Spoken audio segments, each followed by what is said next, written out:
बाबा साहब डॉक्टर भीमराव अंबेडकर की 135वीं जयंती के उपलक्ष्य में राजधानी लखनऊ स्थित आकाशवाणी केंद्र में भव्य संगोष्ठी का आयोजन किया गया। कार्यक्रम का विषय था सशक्त भारत के निर्माण में भारत रत्न डॉक्टर भीमराव अंबेडकर का योगदान। इस अवसर पर बड़ी संख्या में बुद्धिजीवी, शिक्षाविद और समाजसेवी उपस्थित रहे। कार्यक्रम का शुभारंभ बाबा साहब की प्रतिमा पर माल्यार्पण और दीप प्रज्वलन के साथ किया गया।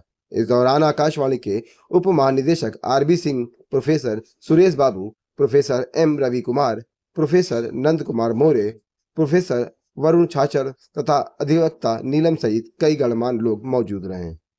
सभी अतिथियों ने बाबा साहब को नमन करते हुए उनके विचारों को समाज के लिए प्रेरणा स्रोत बताया।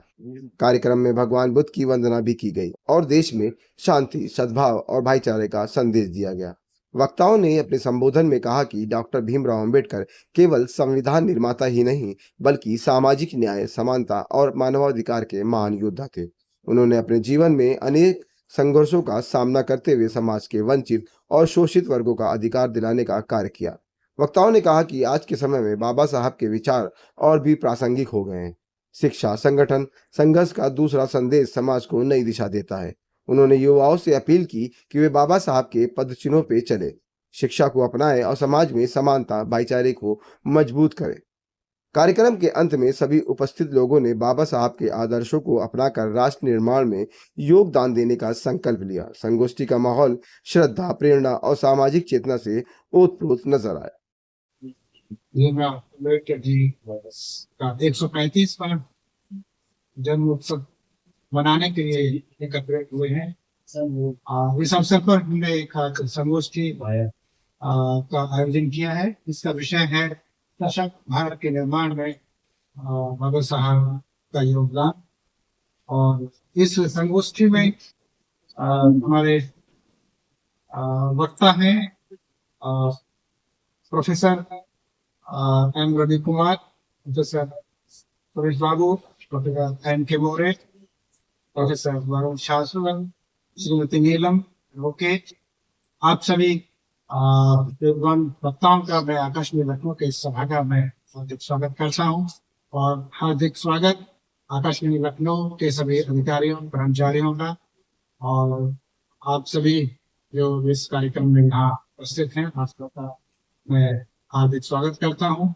बाबा साहब की जयंती की ढेर सारी शुभकामनाएं देता हूँ।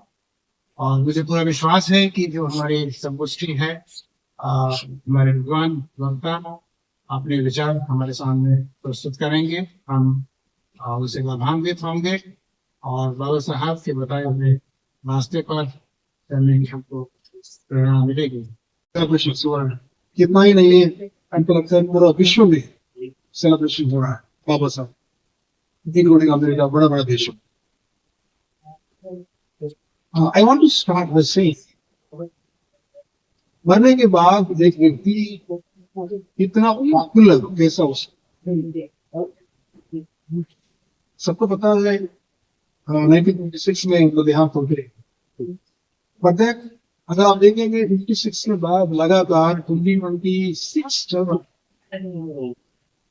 the name of Dr. Ambedkar endures, मतलब को हर साल जो इसका गरिमा हो, इसका जो पॉपुलैरिटी हो, निरंतर बढ़ा। अच्छा क्यों है?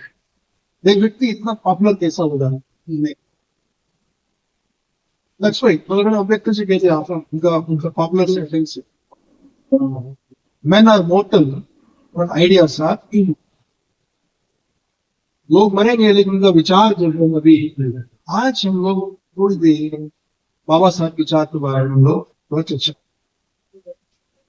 हर साल जब हम बाबा साहब के बारे में कहीं ना कहीं हम लोग नया विषय के बारे में सीखने के लिए मौका मिलता है। इससे जो संगोष्ठी है रखा गया है, ये एक ऐसा मौका है बाबा साहब की जो विचार है उनके बारे में पुनर्विचार करना, उनके बारे में गहरा से करने की कोशिश।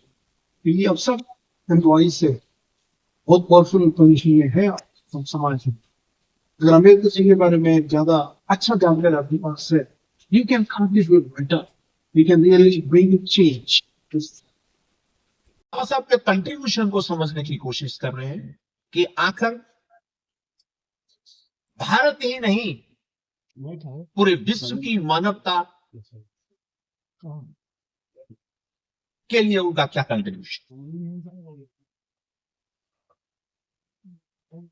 अगर एक लाइन में, एक सेंटेंस में कहा जाए कि डॉक्टर अम्बेडकर क्या थे, क्या काम था, क्या चाहते थे, इतना उन्होंने क्यों लिखा,